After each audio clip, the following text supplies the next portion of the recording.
আমাদের শেষ আশ্রয়স্থল হওয়া উচিত কুমিরের পেটে অথবা সাপের পেটে। ওখানেই আমাদের সেফ জায়গা, এর বাইরে তারা কিছু মনে করেন। তো ভারতের যে এই ক্লাসিফিকেশন আমাদের জন্য, আমাদেরকে পুরো বাংলাদেশি মুসলমানদেরকে যেভাবে ডিহিউম্যানাইজড করছে বা করে যাচ্ছে, আপনার দৃষ্টিকোণ থেকে এর কি কোনো রাজনৈতিক প্রতিবাদ আছে? এর কি কোনো সরকারি প্রতিবাদ আছে? এর কি কোনো স্পেসিফিক কোনো পলিসি দ্বারা এর কোনো প্রতিবাদ আছে? আপনি কি দেখেন কিছু, কর্নেল হাসিন? বিসমিল্লাহির রহমানির রহিম। ভাই একটু বোঝার চেষ্টা করেন ভারতের মোদির কি অবস্থা। আমাদের সুশীলরা মোদিকে চিনতে পারে নাই, ট্রাম্প কিন্তু ঠিকই চিনছে, বলে দিচ্ছে খনি। আমাদের সুশীল হলে কুলাঙ্গার, দেশের মধ্যে সুশীলকে পিটাই বাই করে দিতে হবে, হয় তারা সোজা হবে, এছাড়া তাদের রাখার কোনো স্কোপ নাই। এখন আসেন, এখন আপনি আসেন ভারত, যত তার অবস্থাটা বোঝার চেষ্টা করেন। তারা অখণ্ড অখণ্ড ভারত বিশ্বাসী, রামকে উঠায় বাবরি মসজিদ ভাঙে। সেই জায়গার মধ্যে মোদির অবস্থান কোথায়, যেখানে পাকিস্তান আমেরিকা আর ইরানের সমস্যা সমাধান করে। তার গুণগত মানে তার যে মাথা কাজ করতেছে না। এর মধ্যে হাসিনা তার অল প্যাকেট নিয়ে ফেরত গেছে ভারতে। এতে একের ভিতরে এক বিতর্কের পর বিতর্ক আসতেছে, সবই তার নেগেটিভ পয়েন্ট, কোনো প্লাস পয়েন্ট তার নাই। এবং সে তো মাথা কাজ করতেছে না, না করে সে গোমূত্র খাচ্ছে, আবল তাবল বকতেছে। আরে কুমির কি বাংলাদেশি চিনে, পশ্চিমবঙ্গের লোক চিনে? এটা আহাম্মক একটা। ওর নিজের দেশের লোকে তো কুমির মারবে, আর কুমির তো আমাদের জন্য হালাল, কোনো সমস্যা নাই তো। ওই চামড়া খুব দামি, ওই চামড়া খুব দামি, মেয়েদের ভ্যানিটি ব্যাগ বানাতে খুব কস্টলি চামড়া, কোনো সমস্যা নাই ভাই। আর আমি তো সাপও খাই, কোনো সমস্যা নাই। তো কথা হইলো ভাই, এটা নিয়ে ভয় পাওয়ার কিছু নাই। আপনি দেখেন, ওরা পাগল হইয়া মনে করছে শিলং সারাদিনে পাঠাইলাম, অঙ্গীকার নিয়ে নাকি তারেক সাহেব গেছে, এখন তারেক সাহেব ইন্ডিয়ানা হইয়া যাইতেছে মালয়েশিয়া চীন। ওর মাথা কাজ করার কথা না তো, আবল তাবল বকতেছে। সুপ্রিম কোর্টে আইনজীবী বলতেছে আবল তাবল কথা, হিন্দুদের জন্য রাজ্য দরকার। আরে হিন্দুদের জন্য যদি পদের চাস, তাহলে তো অনেক কথাই বলতে হবে। মুসলমানের জন্য কোনো দেশ আছে ভারতে? 20 কোটি মুসলমান। এরা আসলে ভারত তার নিজের পায়ে নিজে কুড়াল মারতেছে। ভারতের মুসলমান, অর্থাৎ আসামের মুসলমান, পশ্চিমবঙ্গের মুসলমানরা এখন জঙ্গলে লুকাবে বিদ্রোহীর মতো, দিনে ঘুমাবে, রাতে অস্ত্র নামবে। এটাই হলো সমাধান। এবং সাইজ করে দিবে। হিন্দুরা কি জাতি? ভীতু, চরম ভীতু। মুসলমানের তেজ দেখে নাই। তো তখন আবার তো আমরা চাই না কোন রকম সংঘাত হোক, কোন রকম খারাপ হোক, মিলেমিশে থাকতে চাই। তবে একটা কথা আমার আছে, এখানে 47-এর জমি ভাগ হয়েছে জনসংখ্যার ভিত্তিতে। আমরা বাঙালিরা হয়েছি ডিপ্রাইভড। আমরা এই যে বাঙালিরা যারা যেটুক জমি আমরা আমাদের মানে পূর্ব পাকিস্তান, এটা আমাদের জন্য ওভারলোডেড। আমাদের জমি আরো অনেক পাওয়ার কথা জনসংখ্যা হিসাবে। তাই আমি বৃহত্তর বাংলায় বিশ্বাসী। আন্তর্জাতিক আদালতে আপিল করা উচিত, এই রোড ব্রিটিশরা আসুক, যে ভাগ করতে আবার পুনর্ভাগ করুক। না হলে এই সমস্যার সমাধান হবে না। নাহলে আমাদের তো এই তার কাটা বেড়া তুলে ফেলতে হবে। আমি এত লোককে আপনার রাখি, এক্সটেনশন হইতে হবে। আমি এইসব আদে বাদে তার কাটা বেড়া, ওই এই কি বলে কুমির সাপ, এরা কোনো ফ্যাক্টরি না। আমাদের সীমান্তের জনগণ, ওই পারের জনগণ আমাদের বন্ধু। তারা এই সুশীল যেগুলি আছিল ওই সময় কলকাতাবাসী, তারাই হলো ক্রিমিনাল। আমাদের এপার বাংলা ওপার বাংলা সামনে আপন, ত্রিপুরা সাইডে বলেন, আসামের সাইডে বলেন। সমস্যা হলো ওই যারা সুবিধাভোগী এসি রুমে থাকে তাদের, তারা যুদ্ধ করবে না, তারা পলায়ন করবে। আমি আজকে বিএনপি অনেক হতাশা করছে, আমাদের অনেক হতাশা করছে, তারপরও আওয়ামী লীগকে ব্যান করছে। আমি এই জন্য ধন্যবাদ দিই। তারপরও ভারতে না যাইয়া চীনে যাচ্ছে, এটা যে কত বড় চত্বর থাপ্পড়।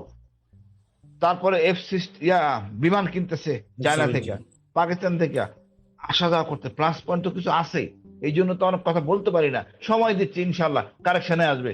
শিলং সারাদিনও চেহারা চেঞ্জ করবে, একটু বেঁকে যায় পড়ে গেছে। আর আমরা প্রতিবাদ করলে হয় কি, ওনারা শক্তিশালী হন। হ্যাঁ, আমি কি করবো, জনগণ তো করছে। হাসিনের পার্টি এরা তো দেয় এক ফেরদৌসী, আমরা মিলা মশাল মিছিল নিয়ে শুভেন্দ্র আর অমিতকে পুরাই দিছি কালকে। বাংলার মাটিতে কেউ চিন্তা করতে পারবে? বাংলার মাটিতে কেউ চিন্তা করতে পারবে না, কিন্তু আমরা চিন্তা করে ফেলছি। ইনশাল্লাহ আমাদের সাথে অনেক জনসমর্থন ছিল, বিশাল ব্যাপার। এবং গুলশানের লোক মশাল দেখে নাই, কালকে দেখছে। আমরা বয়স আমাদের অনেক, আমরা এইসব করে ইয়াং জেনারেশনকে আপডেট করে তোমরা আসো, তোমরা শিখো, দেশপ্রেম গড়ে উঠুক। আমাদের দেশ আমাদের শেষ, এটাই আমার পিতৃভূমি, এটা আমার জন্মভূমি, এটাই আমার ধর্মভূমি। এখানে আমরা শান্তিতে বসবাস করবো, আগামী প্রজন্মের জন্য ভারত দেশ রাখবো। ভারতকে ভাই আমলের নেওয়ার কোনো দরকার নাই। ভারত কোনো যুদ্ধে জিতে নাই। 47 বলেন 62 বলেন, চীনে 60 হারছে, এরপর 71 তো আমরা করে দিয়েছি যুদ্ধ।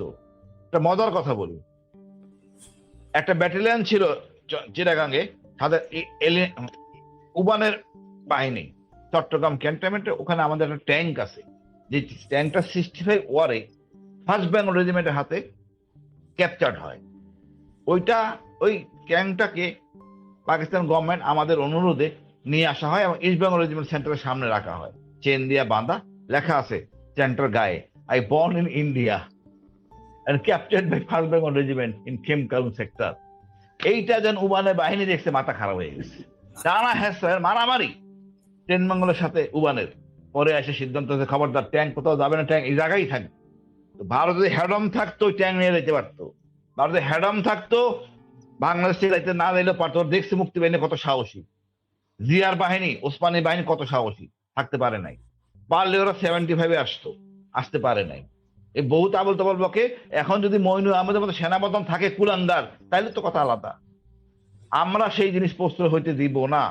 আমি ফেরদৌসা দিয়া বহু সেনা অফিসার আছে, উইল টেক ওভার সীমান্ত, দেখি ইনশাল্লাহ কিভাবে ভারত ঢুকে। ইনশাল্লাহ আমরা ভয় পাওয়ার কিছু নাই। আমরা তফসিলি জাতি না, সম্মানিত গর্বিত জাতি মুসলমান, এবং এই মুসলমান ইসলামের মধ্যেই আছে সকল। ফেরদৌস ভাই এবং হাসিন ভাই, আপনাদেরকে বলি, এই চোখের সামনে ঢাকায় এই ইসকনি মালাউনি খামকির ছেলে এই কথা বলে, শুনে বাংলাদেশ এমন কোন শক্তি নাই যে রাম মন্দির প্রতিষ্ঠা ঠেকায়। তোরা ঠিক করার কে রাম মন্দির দেখা গেল কি দেখা গেল না। তোরা যদি রাম মন্দিরকে ভয় পাস, তোরা প্রয়োজনে পলাশ বাইরে যাস না, তোরা প্রয়োজন বোধে গাইবান্ধা থেকে অন্য জেলায় চলে যা। তত্ত্বাবধায়ক সরকারের যে উনি সরকার ছিলেন, তিনি জেলখানা থেকে সমস্ত সাম্প্রদায়িক শক্তিকে মুক্ত করে দিয়েছেন। রামচন্দ্রের উপরে যে আঘাত এনেছে আমি অত্যন্ত খুশি হয়েছি, কারণ তারা রামচন্দ্রকে ভয় পেয়েছে।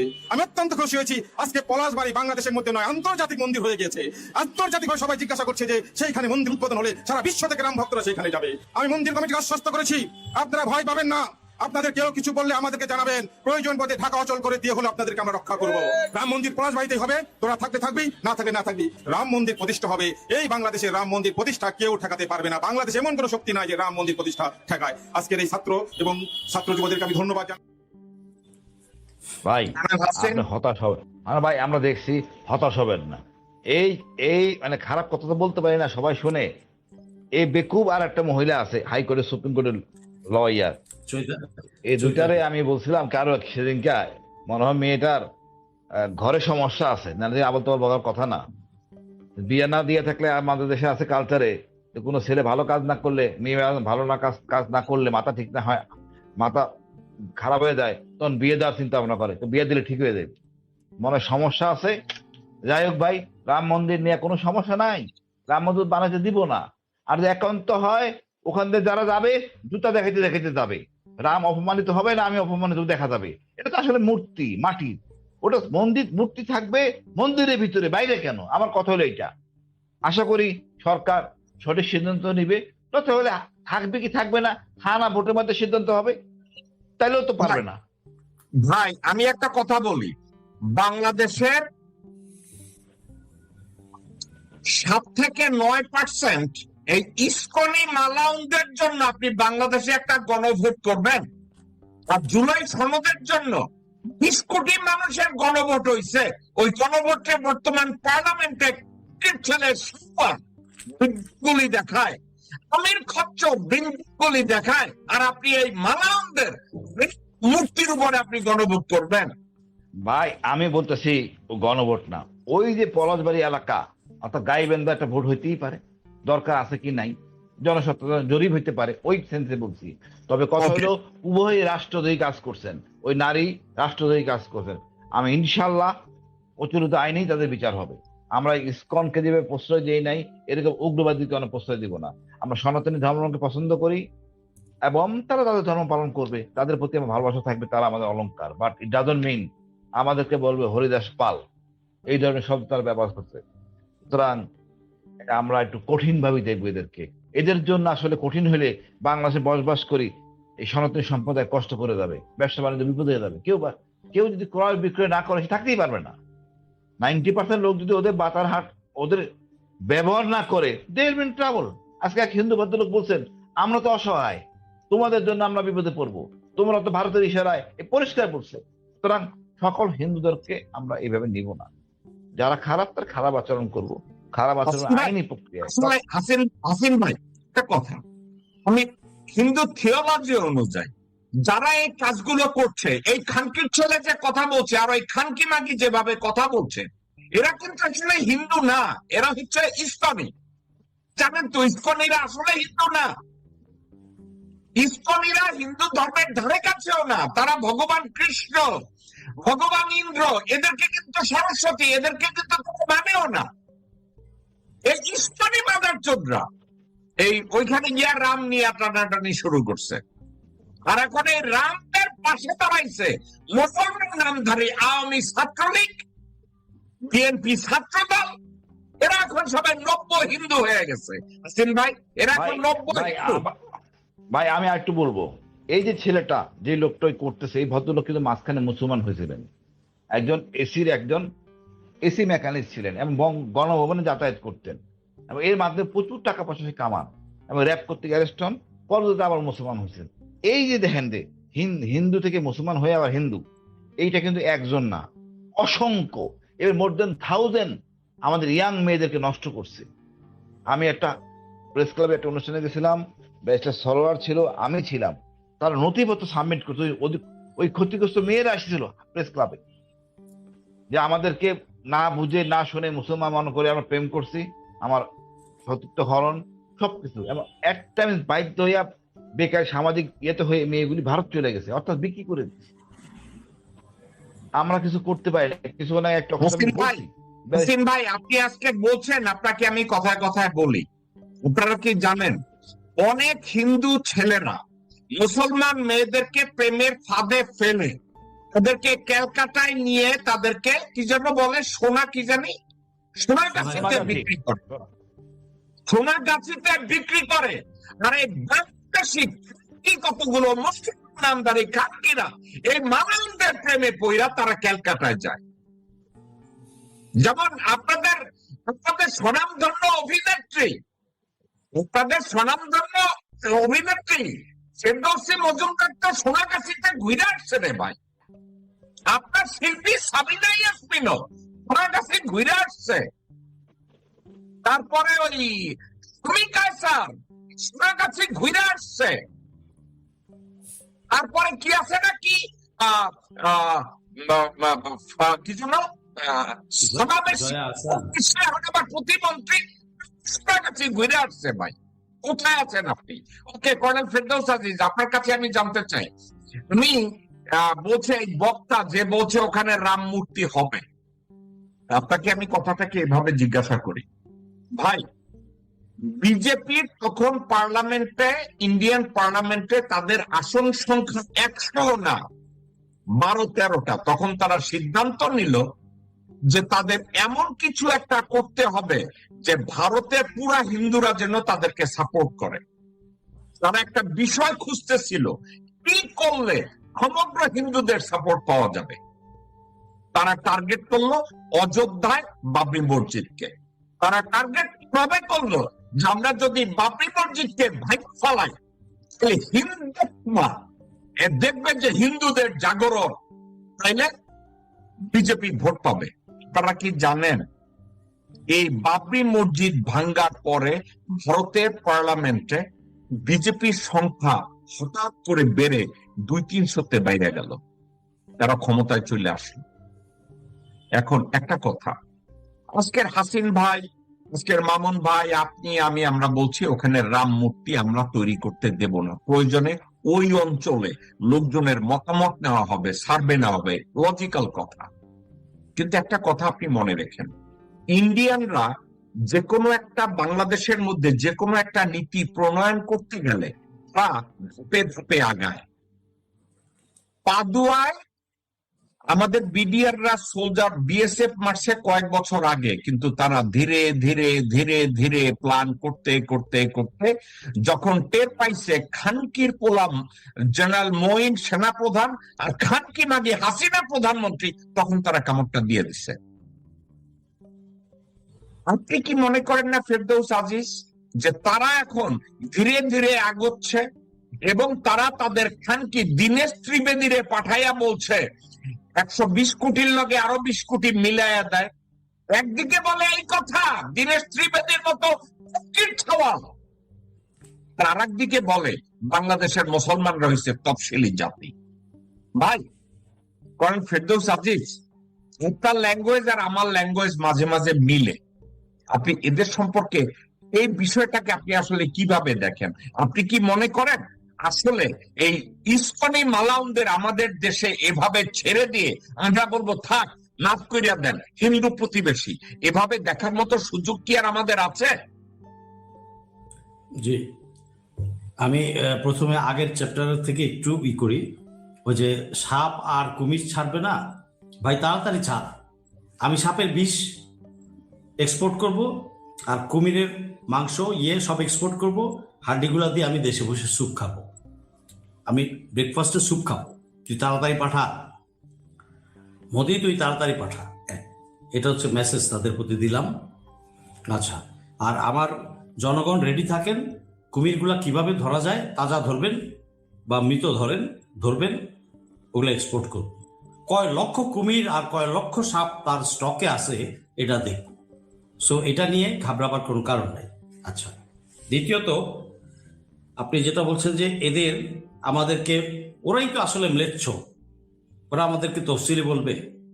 আর এই যে রাম মন্দির নিয়ে ওরা যেটা করছে, এই রাম মন্দির কিসের গণভোট? হাসিনা হয়তো ঠিক মতো বলতে পারেনি জিনিসটা, গণভোটের কোনো বিষয়ই না। গণভোট কিসে হয়? ও তো 1%, 1.5% ওখানে হিন্দু জনগোষ্ঠী আছে, তারা সাধারণ মানুষ। এই কিছু ভারতের কুলাঙ্গার। আচ্ছা, একটা জিনিস রিলেট করার চেষ্টা করি আমরা। 47 সাল থেকে ওরা পিছনে লেগেছে, 71-এ এসে সাকসেসফুল হয়েছে। তারপর 75-এ তারা আবার পিছু হটতে আমরা আবার ছিনিয়ে এনেছি। জিয়ার পিরিয়ডটা 4 বছর ছিল, আবার তারা ক্যাপচার করেছে। আবার 24-এ আমরা নিয়েছি, কারণ 2008-এ এসে তারা একটা প্রতিশোধ নিয়েছে, আমাদের সামরিক বাহিনীর কোমর ভেঙে দেওয়ার চেষ্টা করেছে বিডিআর হত্যার মাধ্যমে। তারপর শাপলা হত্যা একটার পর একটা করে গেছে, সার্বভৌমত্ব তারা ছিনিয়ে নিয়েছে। সেটা আমরা জুলাই 24-এ পুনরুদ্ধার করেছি। তো 24-এর জনগণ আর 71-এর জনগণ কিন্তু এক না, এটা ভারতকে বুঝতে হবে। 24-এর জনগণ আর 71-এর জনগণ এক না। ওটা বললাম, ওরা 24টাকে আসলে মানে স্টাডি করতে পারে নাই, সেই ক্যাপাবিলিটি হয়তো ওদের নাই। নাহলে রং স্ট্র্যাটেজি কিভাবে, রং ন্যারেটিভ কিভাবে ডেভেলপ করে। হাসিনা যেদিন থেকে পালাইছে বা ভাগছে, সেদিন থেকেই তারা ন্যারেটিভ লেখা শুরু করছে। তারা ইউনিসের সময় ধরে ন্যারেটিভ লিখেছে, এখন এটা ডেলিভারি দিচ্ছে। তারই একটা ন্যারেটিভ হচ্ছে পুশিন তো আগেও করেছে, পুশিন এবং এই রাম মন্দির। আচ্ছা, এর সাথে টাই আপ করেন। এই ত্রিবেদীকে তৈরি করেছে গত কয়েক মাস ধরে, তারা ত্রিবেদীকে কয়েক মাস ধরে তারা তৈরি করেছে। এবং একটা জিনিস খেয়াল করবেন, এই যে ফালাফালি লাফালাফি কি নাম, চৈতালি না বিকালি চৈতালি যা আছে, আর তারপরে ওই যে আরেকটা বক্তৃতা দিল, এই ফালাফালিগুলো গত 3-4 দিন যাবত ভিডিওগুলো আসছে। তা এটা কি বুঝতে পারছেন আমার দেশের জনগণ? ত্রিবেদী আসছে মাত্র 7-8 দিন আগে।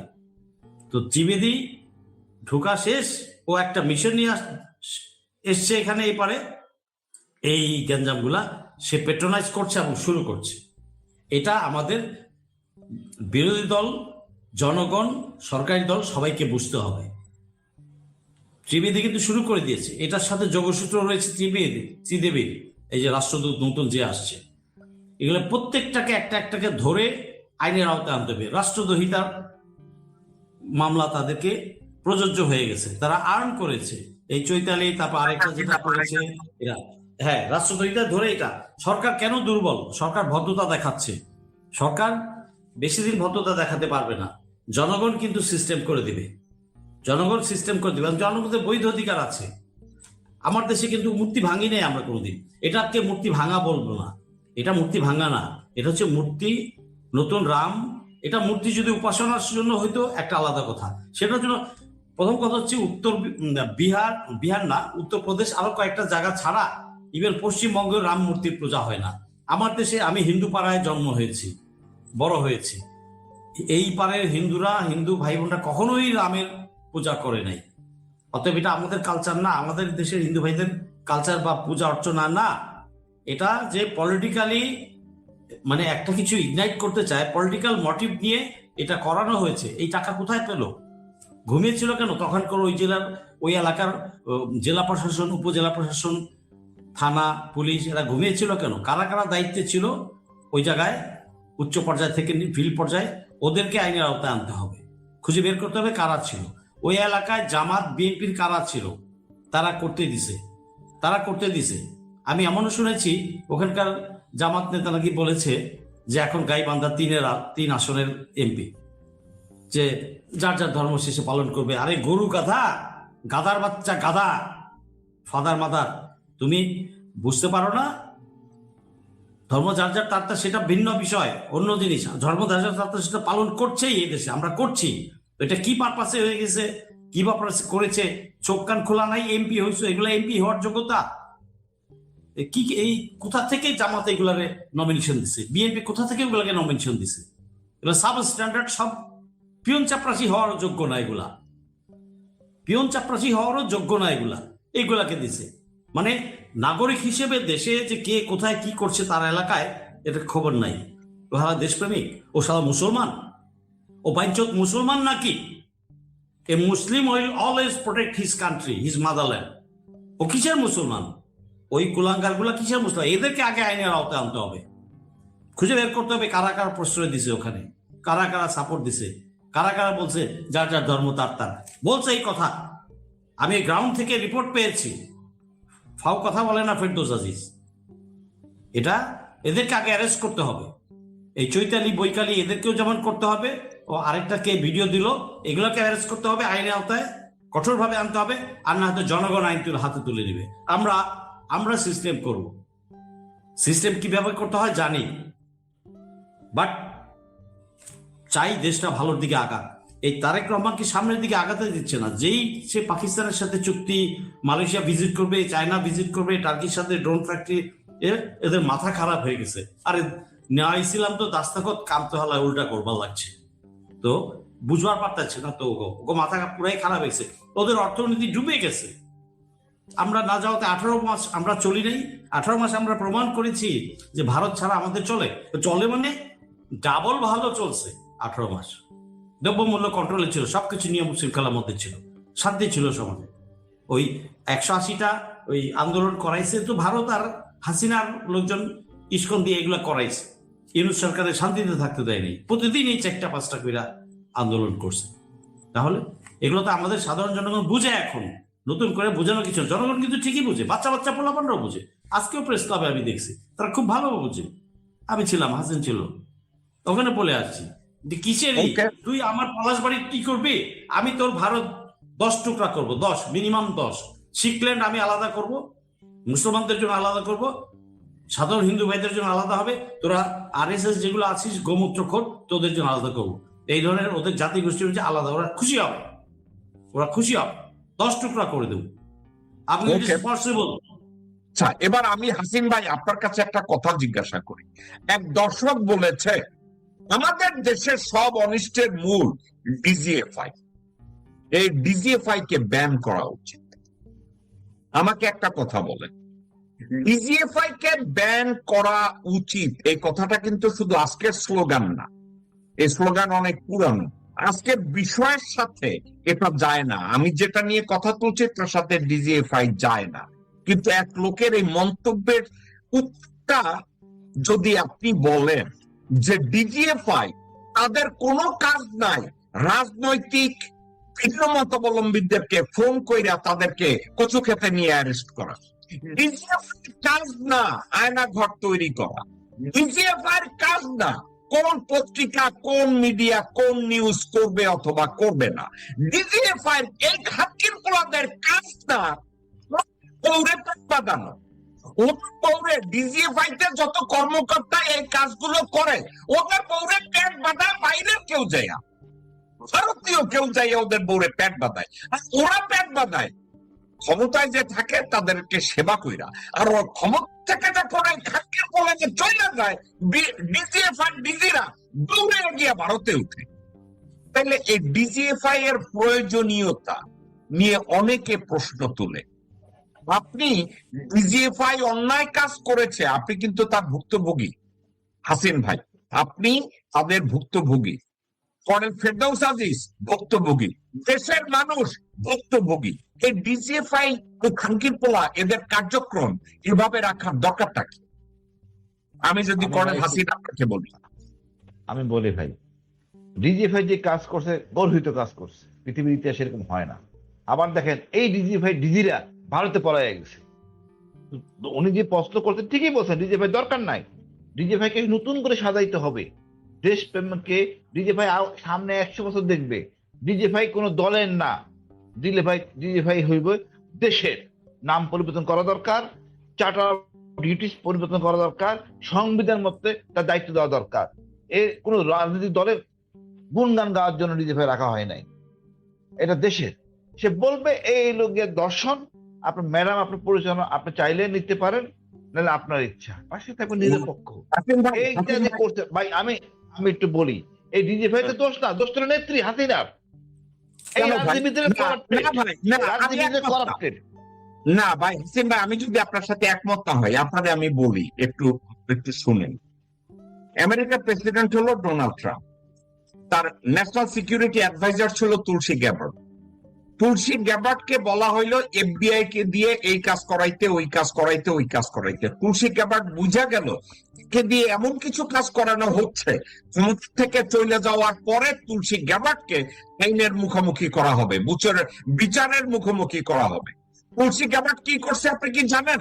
একেবারে সরাসরি ওভাল অফিসে গিয়ে বলছে, স্যার এটা আমার দ্বারা, এগুলো আমার দ্বারা করা সম্ভব না, সংবিধানের এই অনুযায়ী, এই আইন অনুযায়ী আমি এইগুলো করলে আমাকে পরবর্তীতে অ্যাকাউন্টেবল করা হবে। এখন বাংলাদেশে এই যে জেনারেল হামিদ, জেনারেল জাহাঙ্গীর, তারপরে অন্যান্য জেনারেল যারা ওখানে কাজ করছে, মোল্লা আকবর, এই মাদার চোদ্দা যারা যারা কাজ করছে, এরা কয়জনে হাসিনার সামনে গিয়ে রিস্কে বলছে follow this order, this is unlawful order, করতে পারি না, আমি ভারতে পালাইতে চাই না, কয়জনে বলছে? আমার ভাই, আপনি যদি সেনাপ্রধান বানান আজিজ, সেনাপ্রধান বানালেন শফিউদ্দিনকে, তুই ছাগল অন্য ডিজিএফআই কি করবে? দোষটা সেনা নেত্রীর, এই হাসিনার। আমার বলেন, আমার দেশে কোন একটা ইনস্টিটিউশন নাই রাজনীতির জন্য যে তারা 1 মাস ক্লাস করবে, দেশপ্রেম শিখবে, জিও পলিটিক্স শিখবে, অর্থনীতি শিখবে, কিছুই নাই আমার দেশে রাজনীতির জন্য। এই জন্য মমতা আইসা গান গায় সংসদে, এই তো হয় না তো।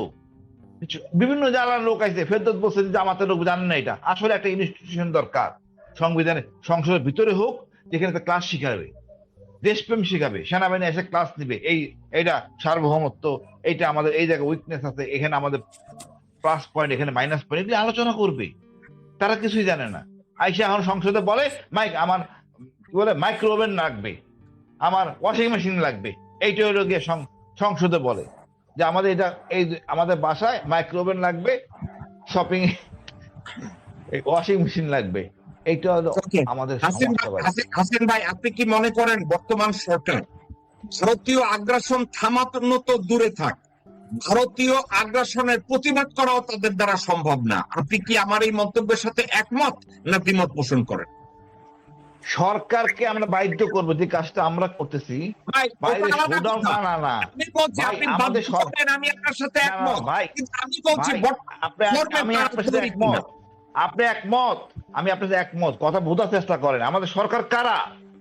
এই যে এতবার বলছে, আনন্দবাজার পত্রিকা স্বাক্ষর করে গেছে, চুক্তি করে গেছে। আসিম ভাই, আমাদের সরকার কারা?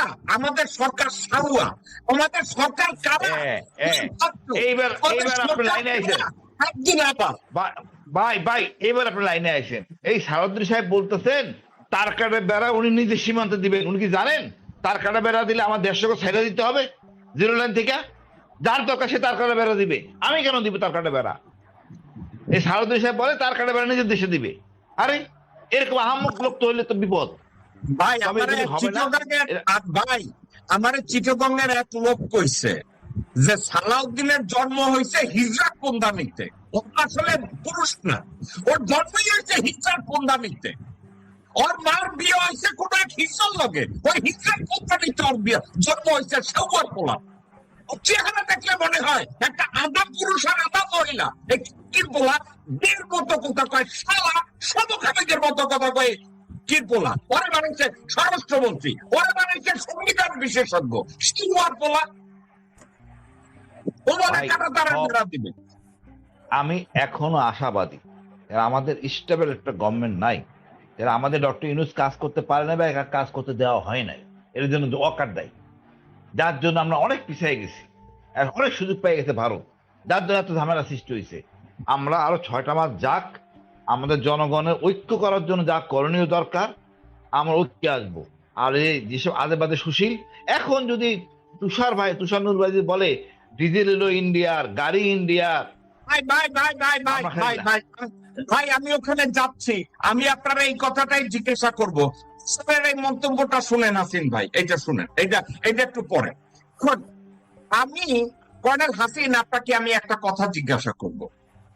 ভারতের গাড়ি হলো মারুতি, বাংলাদেশের কত পার্সেন্ট মানুষ এই মারুতি ব্যবহার করে?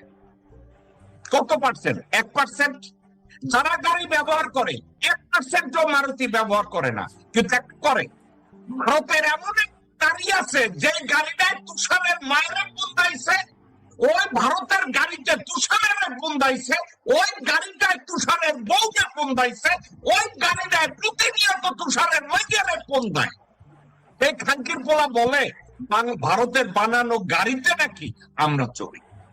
আরেকটা কথা কয়, ভারতীয় ডিজেল নাকি ওর কুকিতে এত ওখানে ভারতের ডিজেল দেখে। আবার আমার একটা সত্য কথা কন্ত মামুন ভাই, হাসিন ভাই, ভারতের বানানো এমন কোন সাউন্ড সিস্টেম আছে আমাদের বাংলাদেশিরা ব্যবহার করে? একটু কম তো। আমি জীবনে এই একটা অটিস্টিক লোক, আবল তাবল, এরাই আমাদের শত্রু। আমরা বলবো যে এরাই আমাদের শত্রু, জনগণকে আবল তাবল বকে। ওর যদি এত ভারত প্রেম থাকে, ভারতে থাক, আমার দেশের দরকার নাই তো। আমার যা আছে তা নিয়ে চলবো, ভ্যানে চড়বো, অসুবিধা নাই তো। আর আমরা যাই চলি টাকা দিয়ে কিনে চড়ি, বিনা পয়সা নেই না, অনুদানে চলি না। এত লম্বা কথা বলো কি আছে? ভারত তো আমার বিনা পয়সায় একটা দেয় না, টাকা দিয়ে কিনি। এখন আমরা কিনবো না, আমরা চিন্তায় কিনবো, ভারতীয় পণ্য বর্জন করবো। আমরা আমাদের যা আছে তাই নিয়ে চলবো, ভারতে বর্জন থাকবে না বাংলাদেশে। দেখি কার কি ক্ষমতা আছে, এই তুষার চলুক দেয় ভারতে। আবল তাবল লোক, উস্কৃঙ্গল। এই কয়দিন আগে ডাক্তার জাহিদরে যে অপমান করছে, এরপরে লজ্জা হয় নাই। ত্রিবেণী একটা বড় কথা বলে ঢুকে বাংলাদেশে, এরপরে যে লজ্জা হয় নাই। এদের জুতা পেটা করা দরকার। আগামীর বাংলাদেশ হবে চটথাপ্পড়ে বাংলাদেশ, এছাড়া এরা সোজা হবে না। ওকে।